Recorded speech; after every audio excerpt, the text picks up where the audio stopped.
Kodėl svarbu rūpintis savimi kuo anksčiau? Kūnas mūsų šnabžda tyliai, kol nepradeda garsiai rėkti. Rūpintis savimi reikia ne tada, kai jauti skausmą. Rūpintis reikia tada, kai dar viskas gerai, nes tai momentas, kai gali pakeisti kryptį. Dažnai mes einam, skubam, tempiam save iki paskutinio, kol susergam. Bet liga tai tik ženklas, kad per ilgai negirdėjom savęs.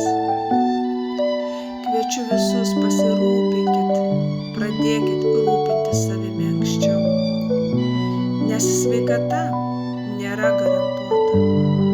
Ji yra tavo pasirinkimas kiekvieną dieną. Energetinis gydymas veikia švelniai.